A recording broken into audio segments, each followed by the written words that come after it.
So last week I made a video about the weakness of every playoff team, and as promised, the Western Conference is next. While the East has turned into just a waiting game for the second round, we've seen a lot of great basketball in the West this round, more specifically from the Nuggets Spurs and the OKC Blazers series. If you haven't watched part 1 to this mini series I'm doing, I'll leave a link in the description. But let's get right into the first team for this video.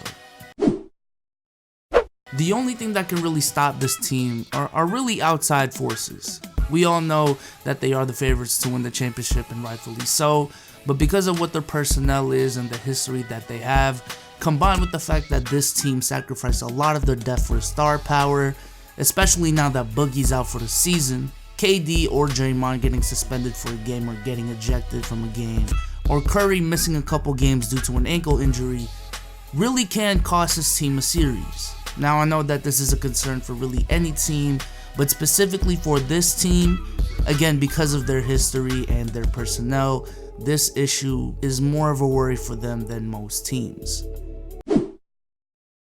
I never thought the Nuggets were a strong 2 seed, and the Spurs tying the series at 2-2 going into Game 5 are showing exactly why.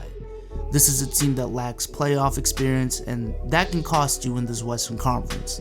In a conference where you're facing 50-win teams every round pretty much, when your team is led by players in their young 20s and have never made the playoffs before, experienced teams can use that to their advantage in order to steal a game or two because your team wasn't prepared for a certain situation, and that can cost you a series. But aside from inexperience, I'm also worried about them late in game, as they are probably the only team expected to make it out the first round that doesn't have a bona fide wing or guard closer. Jamal Murray has definitely shown some signs of possibly being that guy, especially in Game 2 of the Spurs series, but I just don't think he's a consistent enough scorer or closer to be given that mantle just yet. But until we find that out, I feel like that is also one of this team's biggest weaknesses. The Trail Blazers have been shocking everyone this round, as they are playing ridiculously well for a team who are playing without a crucial part of their team in use of Nurkic. However, despite their heroic efforts, it still stands that their interior presence is this team's biggest weakness, along with their pick and roll defense, and a large reason for that is 1, because of Nurkic's injury, and 2, the fact that Enes Kanter is his replacement.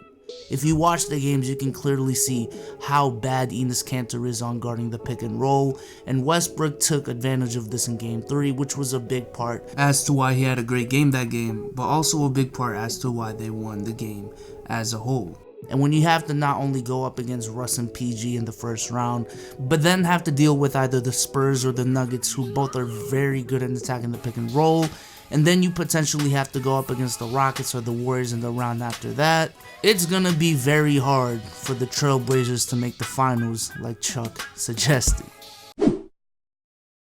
While we spent a lot of the beginning of the season wondering and doubting if this will be the same Rockets team as last year that won 67 games, safe to say they have bounced back enough to the point where I believe, as far as play style and being the threat they are in the West, that they are pretty much what they were last year.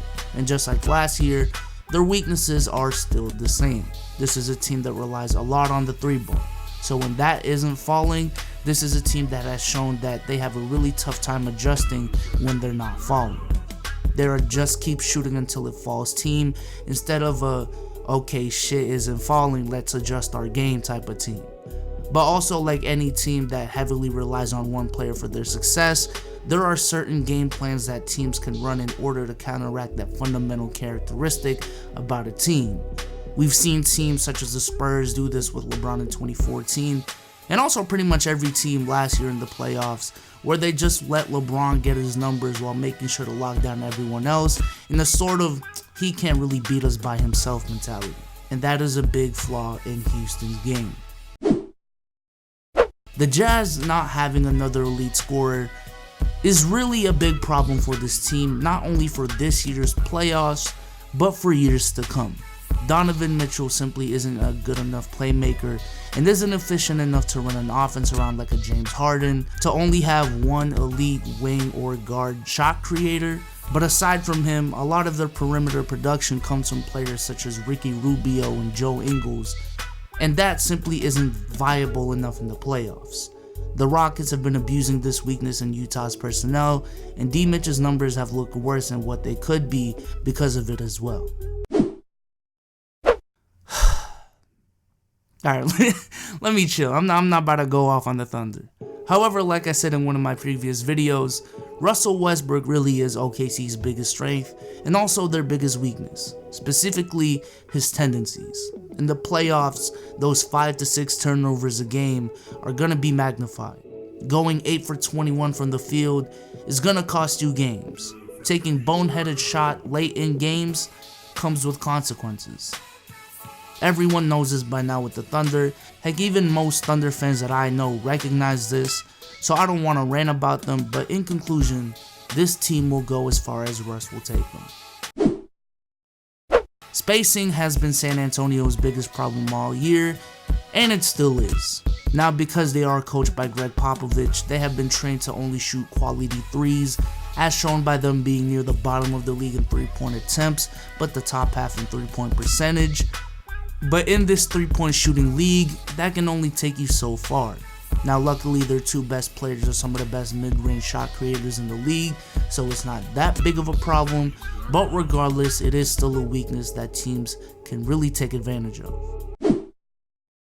To put it simply, they just don't have enough star power. While Doc has done a simply tremendous job in coaching this team, so well that I believe that at the very least he deserves Coach of the Year consideration, you can only go so far being led by Lou Will and Danilo Gallinari on offense. Added to the fact that they're facing the Warriors in the first round, it really is a miracle that they won Game 2. Like, really, that's a miracle. However, what I will say is that if they can land a star free agent in the offseason, we're talking about a team that I believe can legitimately be a top 4 team in the conference next year. But as far as this year, they just don't have enough star power.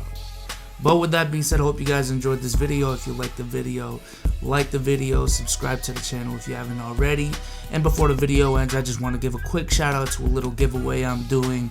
My birthday is next weekend, and instead of, asking for people to give me shit on my birthday, I thought it'd be really cool if I, for once, gave back to you guys on my birthday. So the link will be in the description for the giveaway I'm doing. It's just a $50 Amazon gift card, something a little bit to give back to all the support you guys have shown me and the channel and everything, man. Thank you guys for everything. But with that being said, I hope you guys enjoyed this video, and I'm out. Peace.